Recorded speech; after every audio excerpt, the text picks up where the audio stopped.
Welcome back to the show where we run you through all the Dolphins news you need to know about. After you run through the news you need to know about, we run you through the fan Q&A where we answer fans' questions. Sorry this episode took so long to get out.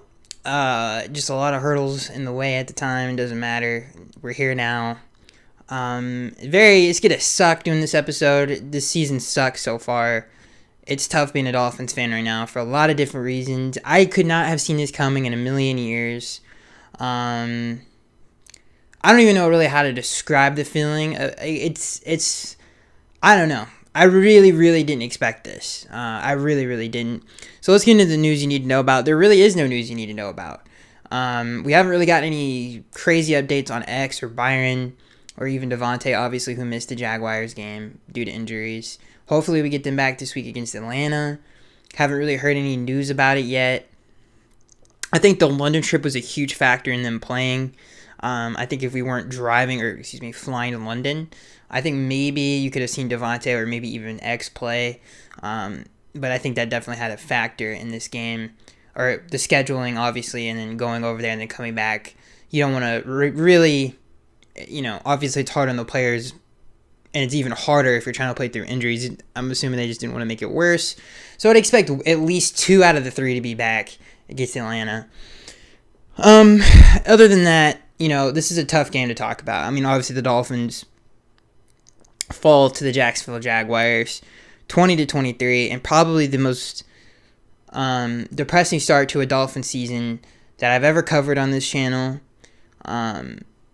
It's been very tough. This was really the icing on the cake for the season.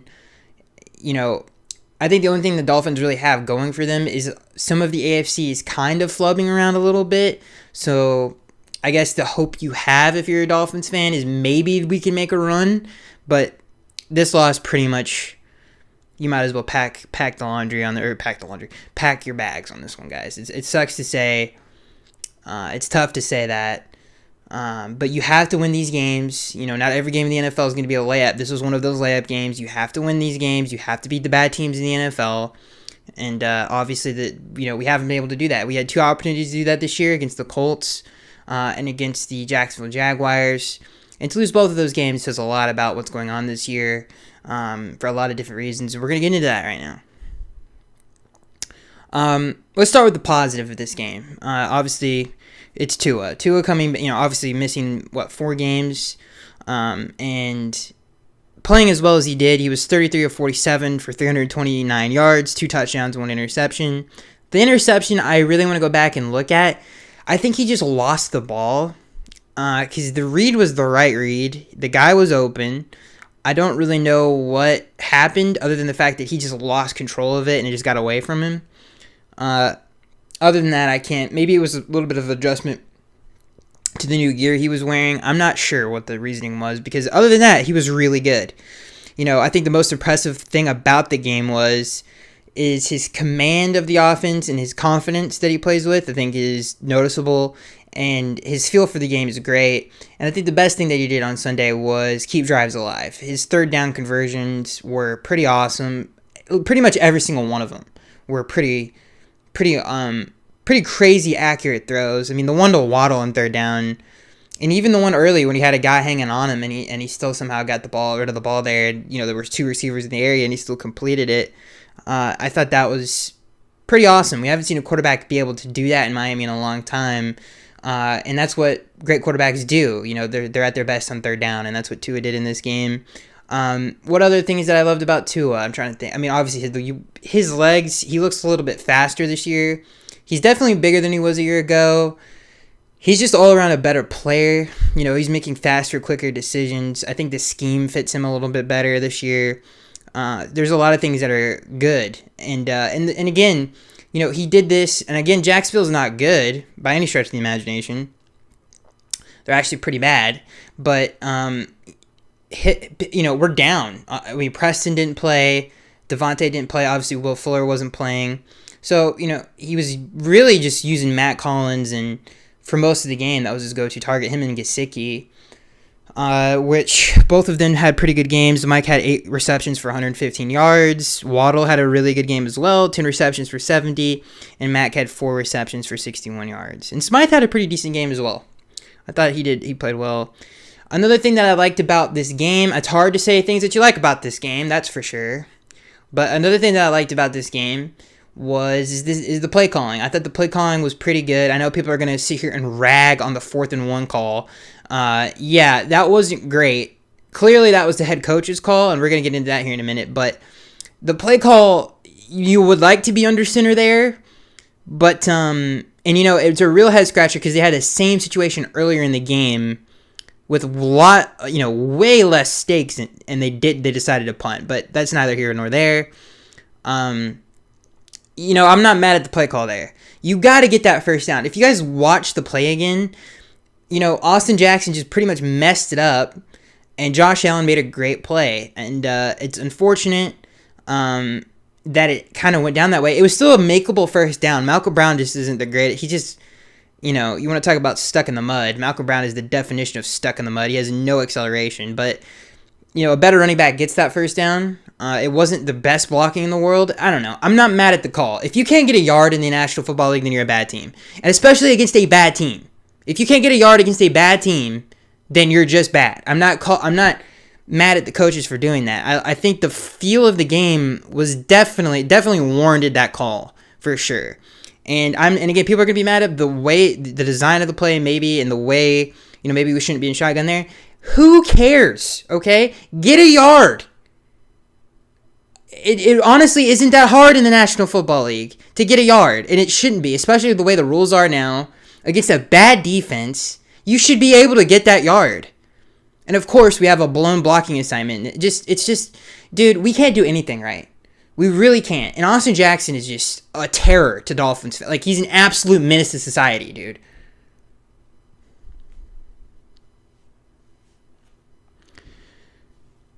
So, moving on from the 4th and 1, let me get back to what I was saying in terms of positives, and then we'll get into the negatives here. Okay, I loved Tua. I loved the play calling. I thought it was obviously mostly pass. I mean, if you look at the rushes, Malcolm Brown led. He was second with 5 carries. Ahmed had 7. So there you go. I mean, we were not running the ball in this game, which I thought was the right move. This team is not a run team, clearly. And I love Omar Kelly tweeting in the middle of the game, the Dolphins can run, but no, they can't. What are you talking about? Have you not watched this team? They cannot run block at all. For the last 2-3 years, they haven't been able to do it, and they can't do it this year either. And not to mention the fact that the running backs aren't that good at it. The best running back we have, in terms of running the ball, it's not even close. It's Ahmed. Gaskin is a great spread him out 2-minute drill running back. He's fantastic at it. But he is not a great runner. He's an average at best running back when it comes to running the ball. Okay? I just don't so I liked the ability to say, hey, we can't run the ball on a consistent basis at all. We're the best thing we do is passing the football, and that's what they did. I mean, 47 attempts. Yeah, that's what they did, and I agree with it. Anytime we tried to run the ball in this game, it was abysmal. I mean, if you just watch, the run game is non-existent this year. It has been for the last 3 years. The fact that Omar Kelly, of all people, can tweet something like that is beyond me, dude. Is beyond me. They cannot run the ball. Brian Flores, from the beginning of the year, said, we're going to try to be a physical run team. What has that gotten the Dolphins? Every single time they've tried to do that, it hasn't worked. At all. Ever. Every time they get into a big personnel set, it never works for this team. Okay? That is not what this team does well. I did like Liam Eichenberg. I thought he had a pretty decent game. He continues to play good. Thank God. At least Eichenberg, I think he's got a bright future in the league. I like the way he's played this year as a rookie. And guys, you got to give him this. The man's been bounced around the offensive line like a ping pong ball. Okay? And it's a miracle that he's been able to play this well at that position. So that was a positive. I just think the offense, in a weird way, is kind of moving in the right direction. I liked the fact that, again, we've self-scouted thyself, as Chris Sims likes to say, and say, hey, man, this ain't working. We have to do what we do well, and that's what we did against Jacksonville. Unfortunately, some bad coaching decisions lost us this game. Some injuries really hurt us in this game. And yeah, that's what really it came down to. I'm really happy to see Tua play like he has. I think the Deshaun Watson rumors are quickly going away because of it. Again, it was against Jacksonville. You got to take that with a grain of salt. But he looked pretty dang good. He was the best offensive player on the field. So, honestly, he was the best Dolphin on the field. I don't think I'm crazy. Maybe him and Christian Wilkins. They both had great games. And yeah, it's good to see Tua's playing well. And if Tua continues to play well, at least offensive fans will have this. At least they have their quarterback. Because that's the hardest thing to do in the league is find one. And if he can continue to do it. And this is not something that he just did against Jacksonville. And I know it's preseason, but he did it in preseason too. He was converting third and longs. He was doing it in training camp. He did it against New England a few times. He's doing it. He did it against Jacksonville on a consistent basis. He converted a lot of third and longs. Got the Dolphins out of a lot of bad situations. And if he can continue to do that, he's got obviously. And you know what? He looked like Tua, the Tua that we all thought he could be, which is the most important thing. So that was the positive. So, I mean, obviously the negatives, dude. Like, the Dolphins were not able to overcome their defensive injuries without Byron and Xavier Howard. It was a pretty rough go there. I thought Justin Coleman had his best game, if you want to talk about positives. Jerome Baker, I don't know what's going on with Jerome Baker. He had an okay game, I guess. Javon Holland continues to pop. At least there's that on defense. Yeah, defense is a head scratcher, ladies and gentlemen. And I don't even blame it on them. We weren't able to finish in the red zone. This was let me just put it this way. This was a very winnable game. The reason we lost this game is because of Brian Flores, okay? There's no other way to put it other than that. I am blown away at the way he managed that game. And you know what? If you want to throw the 4th and 1 in there, you can throw it in there. But, dude, Josh Boyer and even Brian Flores, say what you want about them, they can call up game plan defensively. If it wasn't for Noah Igbenogany being an absolute bum, we would have won that game. He gave up way too many third down conversions, and obviously gave up that big play for the touchdown. And that's on Igbenogany, dude. He's got to play better defense than that. That's not on the coaching staff. Anyway, let me go back to what I mean by it. They called a beautiful, dude. The Jaguars, who had made some plays offensively with James Robinson especially, and Trevor was hard to take down. They have it pretty much on the edge of our territory with a few seconds left. All they need is 3 to win the game, and you're thinking, oh God, the Dolphins just lost this game. And they call a beautiful, beautiful, beautiful stretch of plays here, and the defensive line fights as hard as they could. And we played fantastic, literally as perfect as defense as you could play from a play calling standpoint and an execution and the players making plays. Everything was awesome. They stop them, okay? You get in a 3rd and long. You don't call a timeout, okay? Excuse me, you get in a 2nd long, you don't call a timeout. After the sack, you have to call a timeout there. If you call a timeout there, now it's 3rd and long. They'll run the football, they'll throw a screen, and they'll punt. They're not trying to lose any more yards. You have to call a timeout there, okay? That forces their hand to do something conservative. So no, he doesn't call a timeout there. Why? Who knows? Who knows why he didn't do it? I really would like to ask Brian why the heck he didn't do that. It makes my blood boil thinking about it. As I was watching the game, dude, I could have punched a 20-foot hole in my wall. That's how it's like a 4-year-old should know how to manage that situation. It doesn't make any sense. Not only that, but you're thinking, this is where it ends, I guess. The Jaguars, the next play, they throw some out route because we're playing soft coverage. Why we're doing that, I don't know. Now it's a 4th and 8. Thanks to Brian Flores, it's a 4th and 8, and they have an opportunity to try to get a 3. You would think Brian Flores, who is a really fantastic defensive mind and has been a great head coach for us, at least last year, okay? And I don't want to lose faith in Brian. I don't know what the heck he was thinking here. He wants to play basically prevent By the way, the snap before they get the 4th and 8 to kick the field goal, which was, oh my God. They were in literally prevent. And I don't know who called the timeout. I think we called the timeout, right? I could be wrong about that. Yeah, I think we used our last timeout. Because it was so stupid that Brian was like, okay, we can't do that. Okay, so cut to the next play. What do? They pretty much play the same coverage, except it's a little bit closer. It's a little bit tighter, at least the way that they lined up. But it was still way too soft. A dang, I don't know, dude. It blows my mind. There is 5, dude. This is, I don't understand. As my dogs go crazy in the background, it blows my mind that someone who's been around football that long doesn't understand the situation. It's 4th and 8. There's 5 seconds left. They have because Brian didn't call a timeout. Let's say they go for it 4th and 8 with 30 seconds left in the game, right?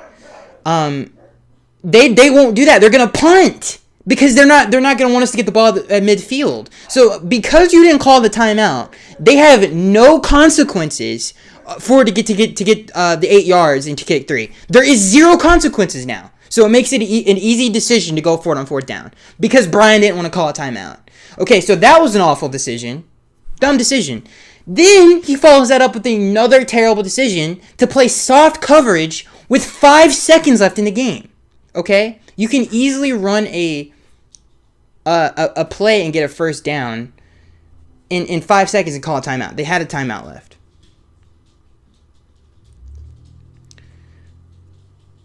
So, as I'm thinking about this, dude, oh my God, dude. I just don't understand why. And you know what? You know what's sad? I was watching this with my brother, and, we've been watching football for a long time. And obviously, we at home watching this game, we're smart enough to know that why in the world would you play that cut? And not to mention the fact why you wouldn't call a timeout and put pressure on Jacksonville the plays before. And it forced a punt. But this, Brian just with the dumbest management at the end of this game. And then obviously play that cut. You got to play man-to-man coverage. You have to, and it sucks to say, but you have to make Trevor hold on to the ball there. You can't play soft coverage. And, obviously they give him an easy pitch and catch to Chenault for the 1st down. And then, Matthew Wright drilled the field goal. That's all we've heard for the last 2-3 days is just this Matthew Wright hitting field goal. Oh my God, dude. It just, it hurts my head to even think about it, man. It's gut-wrenching. And then, and this is another thing I want to complain about with Brian. I cannot believe I'm complaining about him as much as I am right now. What the heck has happened this year? But after the game where, even a day after the game where he was like, I'm content with the call, we had to play. No! If you do something that stupid, you cannot look at the fans in the face and say that we have to play tighter coverage there, and I'm content with the call, the management of the game at the end. Are you, that's just disrespectful. You have to own up to it and say, yeah, it was dumb, okay? I don't know what the heck we were thinking. I should have called a timeout. I shouldn't have played that coverage on 4th and 8. They had way too much time. They could have easily called a timeout and still kicked 3. I don't know what I was thinking. This loss is on me. You have to just come out and say that. People have to own up to their mistakes. You cannot just look people in the eye and be like, no, I did nothing wrong. That doesn't... Dude... Yeah, you did. You lost the game. Because who knows if we would have won in overtime. I would like to believe. Dude, we definitely would have. I think we were the better team. I think we outplayed them. We dominated the first half. We had momentum in that second half, that 4th quarter. It was going our way.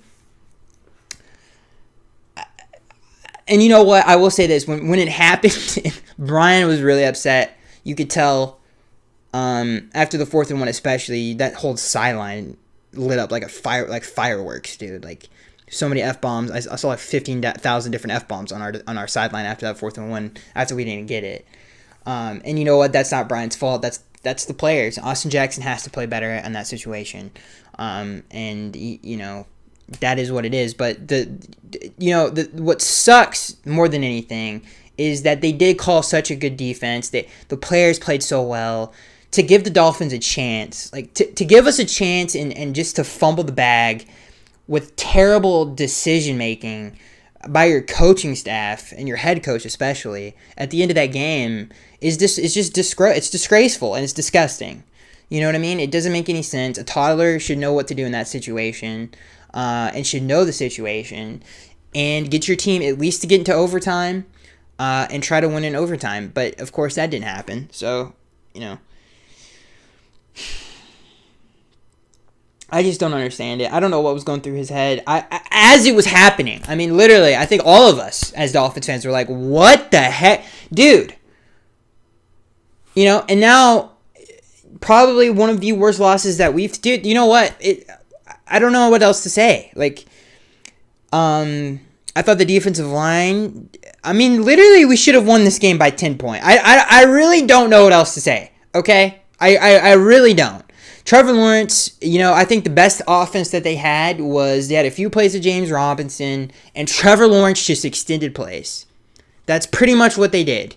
And if we had Xavier and Byron, and I know Jacksonville was hurt, this should have been an easy win either way, even without those guys. We should have still won this game. Listen, those were a lot of injuries to overcome, so maybe this game you could give Brian a little bit of leeway. It probably is closer than it should be.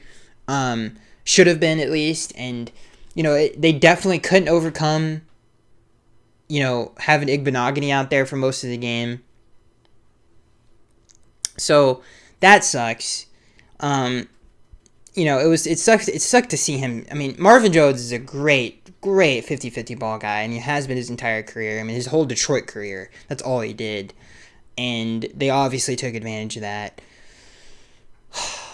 Dude, this season is just, I mean, I don't know. It is tough, dude. Tough to watch, especially after that game where it's like, what the heck? Like, what, dude? What? And, as this cat throws up, it's fantastic, everybody. I mean, everything's just going great. I hope you guys don't hear that in the background. It's disgusting. I'll have to clean that up after. Obviously, I'll finish the podcast. But anyway, this is just great. It's just great, guys. Just fantastic. I don't know what else to say about this game other than, Brian Flores was him and Noah Igbenogany should get the most blame for this game. It's disgraceful. It's everything that you could think of.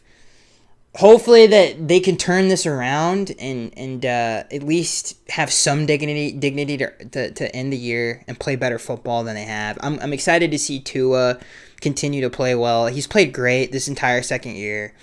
I hope he can continue to do that. The offensive line looked better, and the Jags have two good DNs. They have Chase on and they have Allen, who are both good at pressuring the quarterback.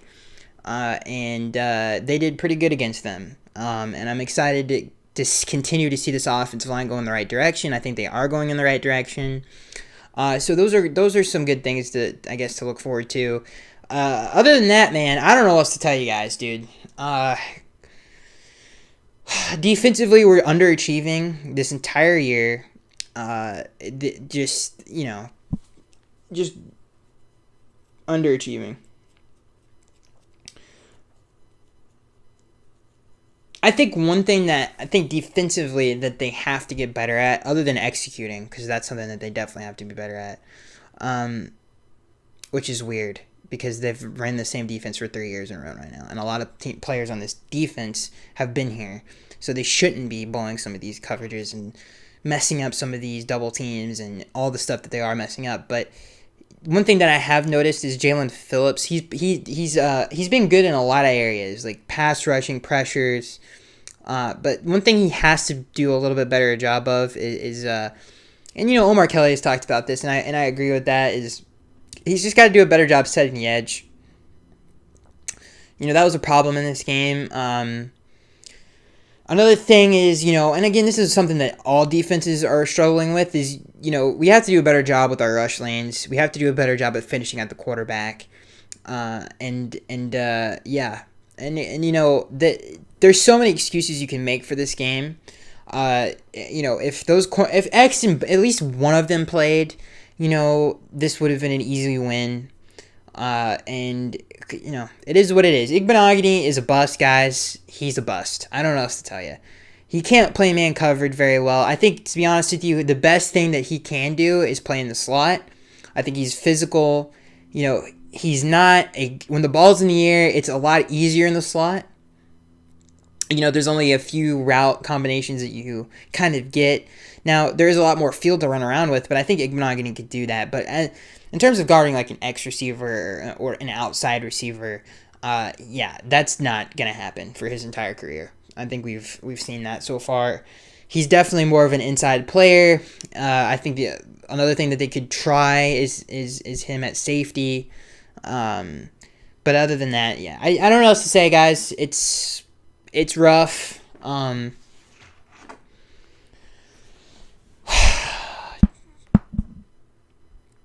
I guess we'll move on to the fan Q&A. It's gonna be interesting to see what Stephen Ross does after this year.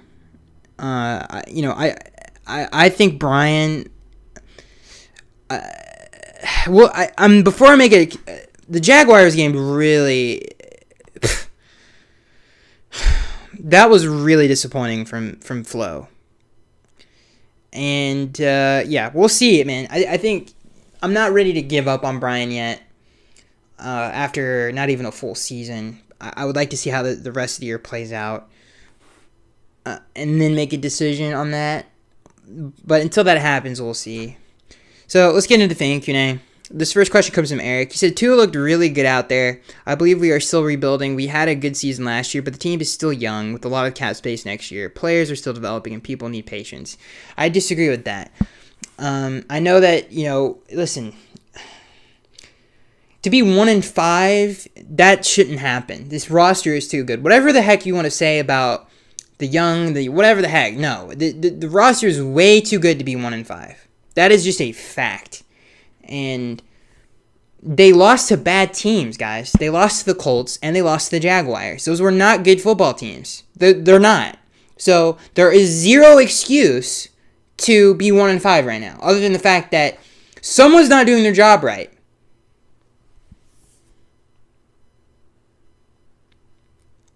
This next question comes from Jeremy. He says, this was a tough game to watch. Now that we lost and are pretty much done for the season, do you see Miami trading players before the trade deadline? Dude, Stephen Ross better grab that phone from Chris Greer and say, you need to stop. Dude, here's what you need to do. You go in the corner. I don't need Chris Greer doing anything for the rest of the year. I don't need to see Chris Greer. I don't need to see him.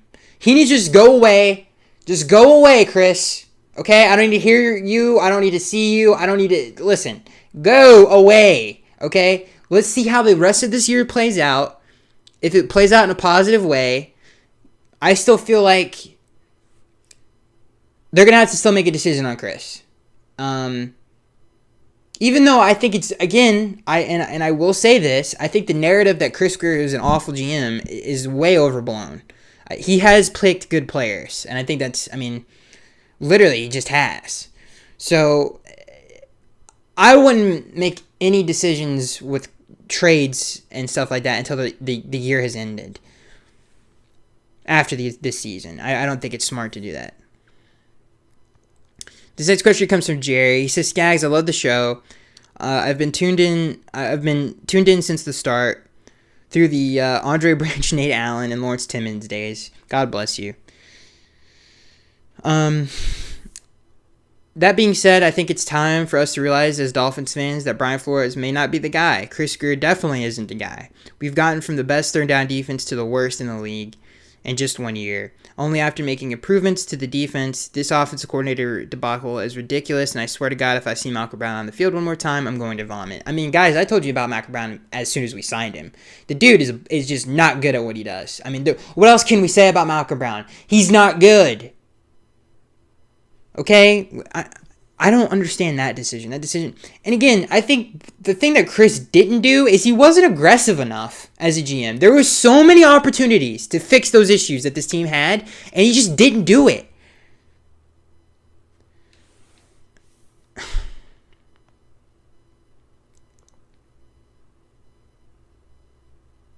I agree with everything you said, Jerry. Again, that question came from Jerry Garnett. And or again, not Garnett, dude. I'm so sorry. And yeah, Jared. Okay, here, I've got so many things going on in my head right now. Yeah, but I agree. I mean, I think Chris Greer. I would like to make a video of just Chris Greer's, because I think a lot of people are just like, oh, they're mad and they just want to blame someone without actually like sitting down and like, hey, this is where he messed up. This is where he could have been better. Because I do think Chris Greer has done some good things. So I would love to do a video about that. And I know a lot of people, I think the main thing that people say is the Herbert thing. And people got to stop with the Herbert thing. Just shut up, dude. Shut up. Okay? Nobody cares. Dude, Tua, listen, I'm not even going to get into this Herbert thing. And I'm not saying that Herbert is Tua's better than Herbert. I don't know why people, like, I've seen that in the comment section, but, like, dude, that's not what I'm saying. Okay? I just don't want to hear it anymore. Move the heck on. I know it was only a few years ago. But Tua isn't bad. It's not like Tua's Brady Quinn. Like, I don't, and he's still getting better. And I actually loved the way he played on Sunday. So, and he's playing on a team that is just lost right now. Okay? So, I think people need to calm down with that.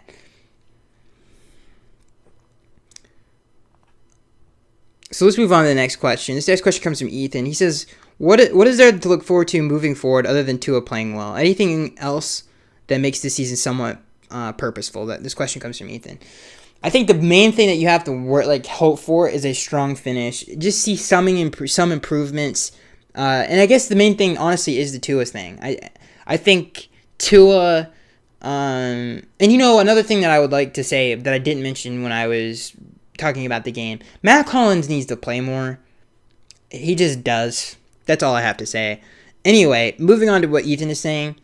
Honestly, I think that's the only thing that you can look forward to is the Tua thing. I think the thing that you need to look forward the most is can we confirm that Tua is the future? And if we can, which is listen, that's a win in itself. And if things can continue to go the way that they are, then that's a capital why yes. So honestly, Ethan, that is it. This next question comes from the Gamer. He says, I think we need to get a workhorse running back, like just trade for Marlon Mack at this point. As much as I sort of agree with you, the Gamer, I don't think Marlon Mack would fix anything. So you're kind of just chasing your tail at that point. I think you would still have the same issues. Maybe you get that first down. Marlon Mack's not really a power back, but he's really not a workhorse either. So I don't know. This next question comes from KC Fanatic. He says, why aren't we seeing the defense that was so successful last year, the moving parts? Why aren't we seeing the same success as we are, KC?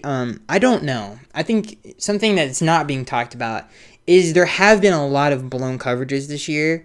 Every time the Dolphins, and you hear, the Dolphins have played the most man in the NFL. You hear that over and over again each game that we play. Right? Excuse me, that is true, but anytime that we've played zone coverage in the Jaguars game is sort of a good example of that. I thought we played good zone coverage for the most part, better than we have, but anytime the Dolphins have gone to zone coverage, people like Jerome Baker especially have blown it. I mean, even Xavier Howard has blown some coverage in zone, and it's been pretty bad. Like, it's been pretty lackluster. I mean, the Colts game is a perfect example of that. And, it's just kind of disgraceful. Every time I've seen us play any kind of zone, it hasn't been great. So the execution hasn't been good on defense at all. Even on man-to-man, I mean, some of the plays in that Raiders game, if we just execute some of those double teams that Brian called, which were beautiful calls, there was one to Darren Waller on a crucial third down that they just blew. So there's been a lot of weird coverage breaks. I think some of the defensive lineups that we played earlier in the year weren't great. Like, starting Justin Coleman over Nick Needham was not a good move. And some of those things weren't good. So I think it's a combination of those things. I think the less aggressive approach this year has been weird. I think last year he felt the need to do that for whatever reason. I don't know what the reason would be, but we were way more aggressive last year. I don't know if he thinks that the rest of the NFL is catching up to that or what the answer is there, but there really hasn't been a threat of that front all year. I mean, we've rarely ran it, a lot less than we have a year ago, and you've seen other people, the Dolphins have brought a lot of safety blitzes. Okay, that is true. We have a high blitz percentage, but we haven't ran that amoeba front that much this year. And I don't know why that is.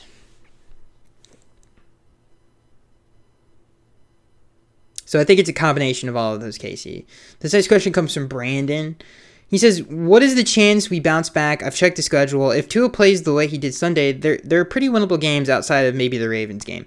Yeah, I think that's the one thing that some of the AFC isn't as good as I think as people thought it would be.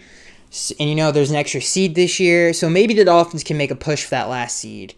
But they have to play better on both sides of the ball. Hopefully, if they get healthy, Brian kind of looks himself in the mirror and thinks, okay, maybe we should do some more of this and that. We got to be a little bit more aggressive on defense. If those things happen, and again, I like the direction we're going offensively. I think it's a good. I like it. I think there's certain things that defense is the biggest problem right now. I think offensively we're going to be good. Okay. I think defense right now is the thing that's kind of troubling me a little bit, with some of the things that we've been giving up. It just, I don't know. We're gonna have to figure something out on that side of the ball.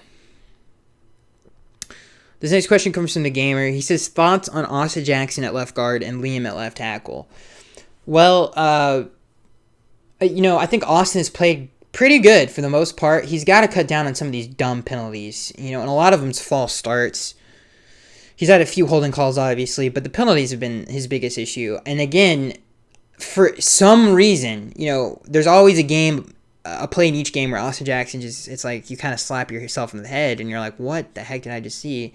The 4th and 1, maybe I'm remembering it wrong, but from what I remember, I think it was Josh Allen beats him inside, and that was pretty much GG right there on that play. And, he's got to clean some of that stuff up. But other than that, he's played better at that position, which is a good thing. Eichenberg has played pretty good. This next question comes from Mark. He says, humor me for a sec. Tua played well. Think about this. Tua played in the only game we won correct. We only scored 17 points against the Patriots team. We only scored 20 today against the Jaguars. He threw one pick. Not bad, right? But he mainly threw short passes. Personally, I like him and think he's a good guy. He's just okay, though. That's it. We looked virtually the same with Brissett. Maybe not as boring. I honestly think the front office is the problem, particularly Flores, because nothing happens without a say. That's not true. I don't know why people keep saying that. I think I think Chris does most of the decision making in the draft. We looked virtually the same with Brissett. I disagree with that.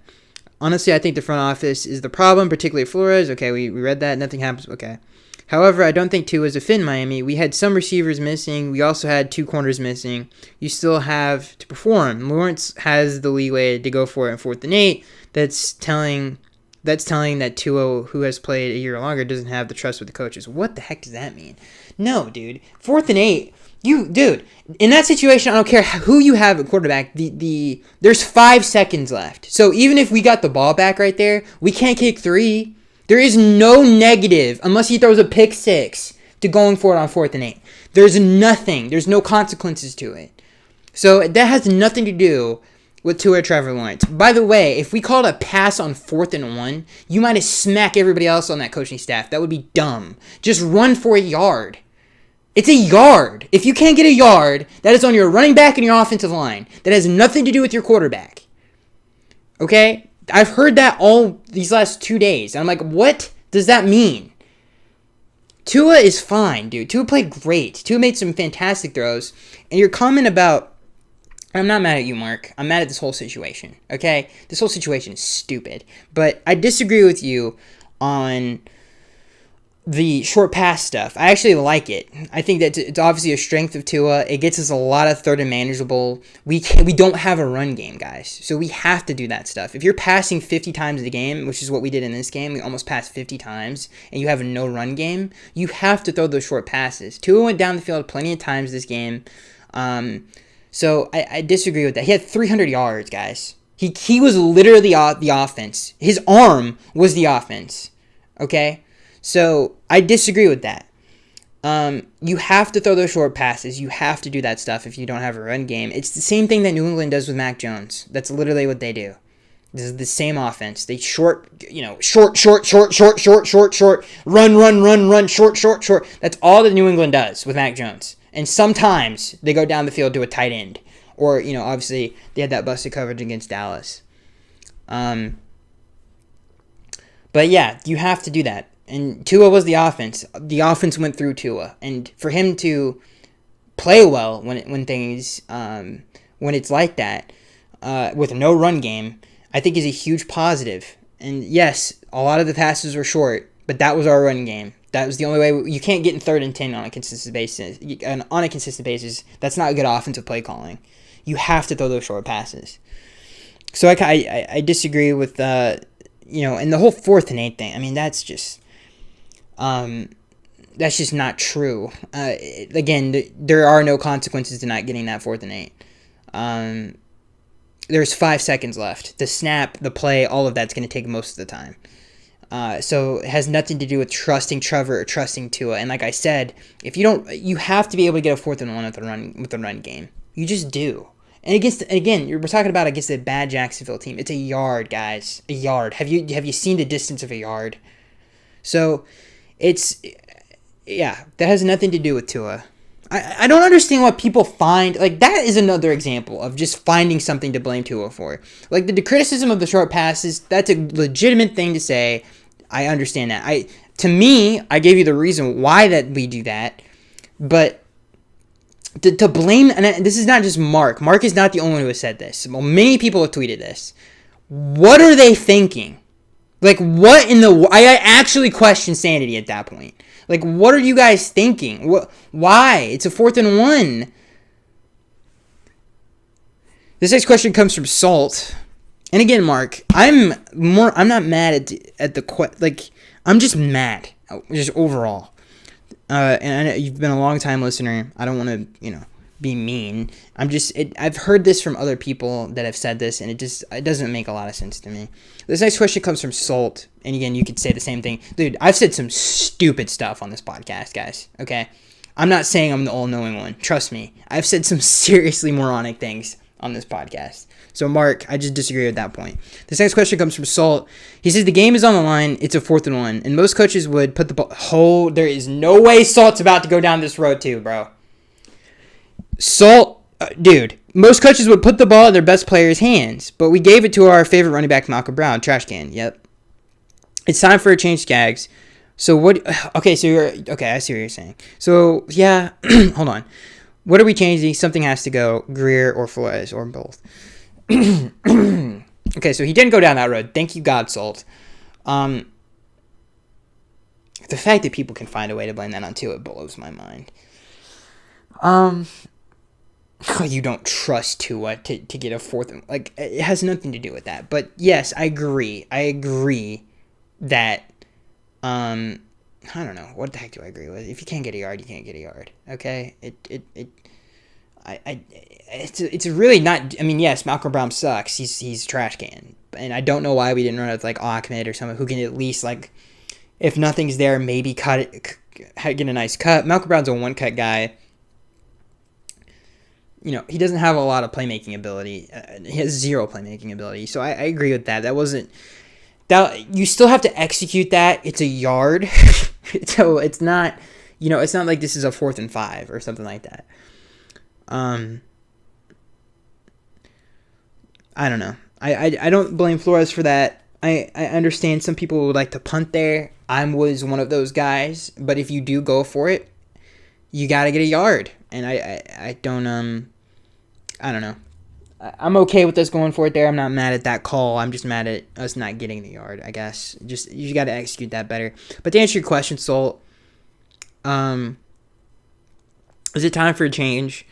Not yet. Maybe with Chris Greer. We have to wait to the end of the year for me to make more of an educated guess on that one, or an educated decision. Because I think to jump ship this, he just won 10 games. I think he gets the benefit of the doubt for the rest of the year. Dude, I cannot. This is the only picture I could find for this London game. I mean, what the heck is going on in this world? This picture sucks, dude. I just want everybody to know that this thumbnail is awful. It's probably the grossest thumbnail of all time. But anyway, let's move on. This next question comes from Maurice. He says, "Hey Skaggs, what are your thoughts on the challenges Flores made during the game? Those were oh yeah, I forgot about this, dude. I completely forgot about this. Those were two awful challenges in my opinion. I disagree with that. I think the catch one was you could make an argument that wasn't a good call." And I could completely agree with that. If you said, "Oh, hey, that was not a good challenge," I could say, "Yeah, I can see why you would say that." But the one where the guy he literally touched it. I mean, if you guys look at the replay, he did touch the football. So I'm not mad at Flo for challenging that one. So I don't know. That one doesn't bother me as much as the way he managed the game at the end. This next question comes from Chris Z. He says, "Skaggs, the time has come. My options are lay down in traffic, jump off a bridge, or inject Lysol in my veins. What do you suggest? I can't watch this anymore. Today's loss was disheartening. I came into the season with so much optimism, and now I see the light at the end of the tunnel for this team. I have no idea how we even start to turn things around for this franchise. Today's loss really makes me question what was the point of all the Xavier Howard Deshaun Watson drama of the offseason." I agree, man. I think that's how we all feel as a fan base right now. We're just looking for answers, and there's not many to find right now. I mean, it doesn't make a lot of sense. You know, I think the Colts-Jaguars lost is just disgusting. The just bad, like all the way around. Especially, you know, the Colts loss was terrible, and it's for its own reasons. I thought the game plan defensively of that game was really bad. The other games weren't great either, but those games were hard to win. Like Tampa, Buffalo. Who else have we lost to so far this year? Good Lord. I mean, the Raiders game was very winnable, but that came down to the game plan of that game was actually not bad. Offensively, it wasn't great, but defensively, it was fantastic, and we just didn't get calls at the end of that game. But yeah, it's been pretty bad. It's been pretty bad, dude. Chris, I agree. It sucks. It's hard to even think about it right now. I'm a diehard fan myself. Just the reason I started this channel. You know, I enjoy talking about this team and with people, and on this channel, I enjoy it. It just doesn't make a lot of sense, and I don't know. It's been a rough start. And again, like I've said, this is the worst start to a year I've covered so far. This next question comes from Brandon. He says, "I don't know about you, but I feel like Noah caused us the game with giving up some of the biggest plays of the game. Would you cut him?" Yeah, probably, unless I moved him inside. And I don't know why Nick didn't play more on the outside. This question comes from the gamer. He says, "Should we trade for a running back?" It doesn't matter at this point, dude. Unless you're getting like a high-end guy, which you're not going to get with all the good teams trying to make a run. This next question comes from Jared Dickerson. He says, "The 2019 tank season is officially a failure. Chris Greer needs to go, which probably means Brian Flores is out as well. Not for being a bad coach, but for not being able to put together a coaching staff." I don't know. I think I like the defensive staff. I think it's a good staff. Josh Boyer's a good play caller. He's a good game planner as well. The offensive side of the ball, one thing that they mentioned in the Jaguars game is Godsey's now in Tua's ear instead of Charlie Fry, which we've heard this hype about Charlie Fry this entire time, and it hasn't really amounted to anything. And when George started to, calling the plays, the offense has looked better. So hopefully that continues to go in the right direction. This next question comes from the gamer. He says, "Any player you would like to trade for, like a player that's a realistic to trade for?" To answer your question, the gamer, there is no one that's realistically a good trade right now. There's not really a bad team with any good players on it that I would be like, okay, this would help. Maybe Odell Beckham. Like maybe if they can make that move to help the offense out, that's really it. Because defensively, they have the pieces. They just have to figure out what is going wrong. And it's hard to put your finger on because I think there is a few things that are going wrong. But the personnel there is defensive. Defensively, it's there. They can turn that around. Offensively, if you want to kind of take that next step, I think you could, maybe you go out and get an Odell Beckham, someone like that who can actually change the dynamic of games.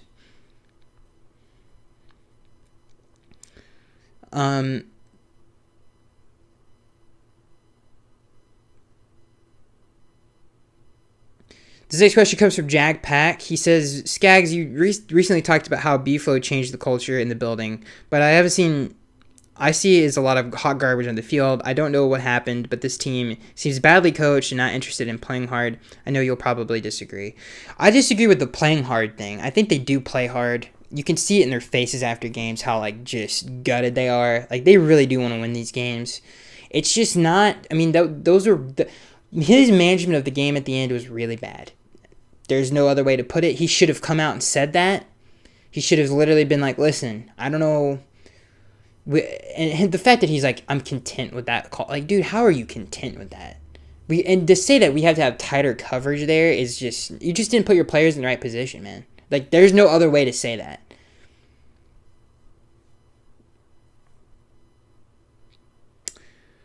I've lost my place, guys.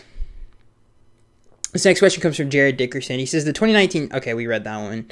This next question comes from Steven. He says... Oh, God. Here we go. This is a long one. He says, I'm done with Chris Greer and Brian Flores. They are really clueless, and it looks like a blind leading the blind. Hopefully one of them, if not both of them, are already fired before your next podcast episode comes out. This season has been unacceptable. I don't care about 2019 or 2020. It's not like we won a Super Bowl with Coach Flo. The NFL is about what have you done for me lately. The rebuild has been a complete failure, so disappointing. At least Tua looked really good. But if we need to get a head coach and or GM, then Tua might not get a fair chance since he might not be their guy. He goes on to say Steve Smith refers to really bad teams as get right team, which is a bad team others want to play for so they can get back on track or feel better about themselves after struggling. That's exactly what we are. We are a get right team. We've lost to it. Oh, you mean like when... Okay, I see what you're saying. We lost to a team that was 0-20 in the last 20 games with a dysfunctional head coach and Urban Meyer. That is unacceptable. I don't care that X and Byron... Parker and Fuller were out. Losing like that was unacceptable. The 4th and 1 play call with Malcolm Brown running out of the shotgun was more trash that we keep seeing all year. And it comes back to Coach Flo and Greer. Flores hired the dual offensive clown show, and Greer made the personnel decisions that Flores has had his hand in. I agree with some of the things you said. I agree that it doesn't matter that those players were hurt. You still should have won that game. I think I agree that Coach Flo lost this game for the team, for sure. I agree that I don't know. I need to actually sit down and dedicate an entire episode to just Chris Greer. I really do.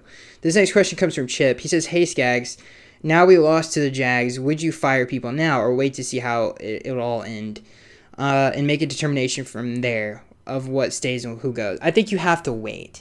Chip, to answer your question, I think you have to wait till the season ends and then just be like, okay, this is what we have to do, and that way you have a full picture and you don't make any bad decisions. That's what I would do. This next question comes from the gamer. He says thoughts on Jackson and left guard. It's been okay. I think it's been pretty okay. This next question comes from Jack Pack. He says, yeah, I think is that it? This next question comes from Curtis. He says, how bad are we? Pretty bad right now. We got to get it together. It's hard to say we're bad because it's like we have good players. It's just, I don't know. We're lost right now. I think that's the best way to describe it. It's just the team doesn't, it just seems disoriented. This next question comes from Beef. He says, are you going to do the Q&A during the bye week? Yes. This next question comes from Brandon. He says, I get we have an angry fan base, but why is it that our fans complain about Tua and Brian Flores as if we don't have Gus Frerotte, Jay Feely, other noticeable garbage at quarterback? Yeah, I mean, I don't understand the Tua trying to find a way to blame Tua for that game when it was not his fault. Literally, the offense went through him, and I can't really remember the last time a game plan went through a quarterback. Maybe Ryan Tannehill. I guess you could say the Jacoby Brissett Buccaneers game, but we had to do that. And, Jacoby did not play good in that game where the offense went through him. He missed a lot of opportunities. Tua did. Tua played good. He made a lot of really nice throws on third down. He extended drives. The offense literally was his arm. So, I just disagree with that. That is it, guys. My throat's hurting. My head hurts. The passion on Sundays is at an all-time low. I just it sucks, man. It's a tough year. Listen, I'll be with this team through thick and thin. I will be doing this show, hopefully for a long time, and I will continue to do it and continue to support this team like I have my entire life. And it's hopefully we will continue. Hopefully for the rest of the year we don't have this much negative to talk about. Hopefully we continue. I don't know. Maybe we go on a run. I think this team is still capable of it, talently. I think the thing that will just pretty much, in terms of like this season, will get worse. The thing that I worry about is the feeling in the locker room, the feeling in the building. I think the confidence, all that stuff is what I worry about. Because even after the game too, it said the locker room is just tough right now, which is not a good thing to say. And then obviously what Brian Flores said, or people have said about B-Flow that are around him, that he just is gutted, it seems like, which I would understand why. I could see that. So the frustration of losing and the confidence that it goes with and what it does to people in general when stuff starts going wrong like that, that's what I worry about the most. Hopefully they can maybe stack some of these. They have the talent to do it. We'll see what happens. God, it sucks, man. It's really tough. But anyway, ladies and gentlemen, I hope you guys enjoyed the show. I'm sorry if maybe you guys took some of these questions the way I've answered the wrong way. It's a passion of mine. I'm obviously passionate, and that's really all there is. There's no real hate or anything like that. Anyway, that is it, guys. I'll see you guys in the next one.